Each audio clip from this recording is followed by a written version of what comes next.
बिस्मिल्लाहिर्रहमानिर्रहीम। Welcome to my channel Medics Hospital. आज की इस वीडियो में हम बात करने वाले हैं बेरी डिजीज के बारे में।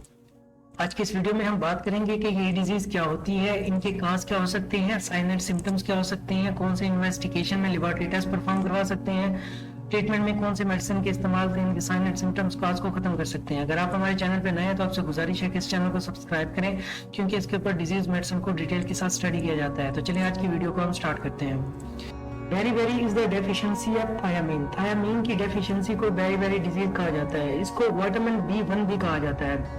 अब थायामीन की कमी की वजह से क्या होता है बॉडी के अंदर? जब बॉडी के अंदर थायामीन की कमी हो जाती है, जो फूड हम कंज्यूम करते हैं तो उसकी प्रॉपर तरीके से ब्रेक डाउन नहीं हो पाती।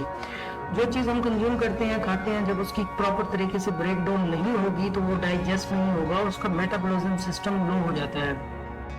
तो बॉडी के अंदर अगर बेरी यानी कि थायमीन की कमी हो जाए तो उस कंडीशन में हम अपनी फूड को डाइजेस्ट नहीं कर पाएंगे और मेटाबॉलिज्म उसका प्रॉपर तरीके से नहीं हो पाएगा, जिसकी वजह से हमारे मसल्स वीक हो जाएंगे, नर्वस सिस्टम वीक हो जाएगा।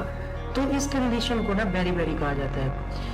ये जो डिजीज है ना, ये ज्यादातर इफेक्ट करती है कार्डियोवास्कुलर सिस्टम को और नर्वस सिस्टम को, ये सबसे ज्यादा इफेक्ट करती है। साइन एंड सिम्टम्स, इस डिजीज के साइन एंड सिम्टम्स क्या हो सकते हैं? जब फूड प्रॉपर तरीके से डाइजेस्ट नहीं होगी तो फटीग होगी, बॉडी पेन होगा, इसके अलावा लॉस ऑफ एपेटाइट हो जाएगी, फीवर होगा, भूख खत्म हो जाएगी, मसल्स वीकनेस हो जाएंगे, मसल्स लॉस हो जाएंगे, इसके अलावा मेंटल कंफ्यूजन हो जाएगी, टिंगलिंग सेंसेशन मतलब कि सोइयां चुभेंगी, कमजोरी हो जाएगी, वूंड पेन हो सकती है, इसके अलावा रैपिड हार्ट बीट हो सकती है, चेस्ट पेन हो सकता है। ये इसके साइन एंड सिम्टम्स थे बेरी डिजीज के। अब हम बात करते हैं ट्रीटमेंट ऑप्शन के बारे में कि किन मेडिसिन के इस्तेमाल से हम इस डिजीज के साइन एंड सिम्टम्स और काज को खत्म कर सकते हैं। इसमें हम मल्टीविटामिन यूज करेंगे, जिनमें सर्बेक्स-टी हम यूज कर सकते हैं, पोलीबियोन यूज कर सकते हैं, बिकोजाइन, ये मल्टीविटामिन के तौर पर यूज की जा सकती हैं। इसमें थायामीन की कमी को पूरा करने के लिए ये हम यूज कर सकते हैं, दिन में 2 बार यूज कर सकते हैं।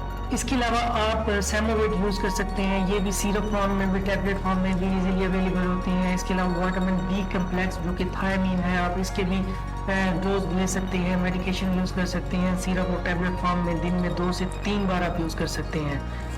अगर आप हमारे चैनल पर नए हैं तो आपसे गुजारिश है कि इस चैनल को सब्सक्राइब करें, क्योंकि इस चैनल के ऊपर डिजीज मेडिसिन को डिटेल के साथ स्टडी किया जाता है।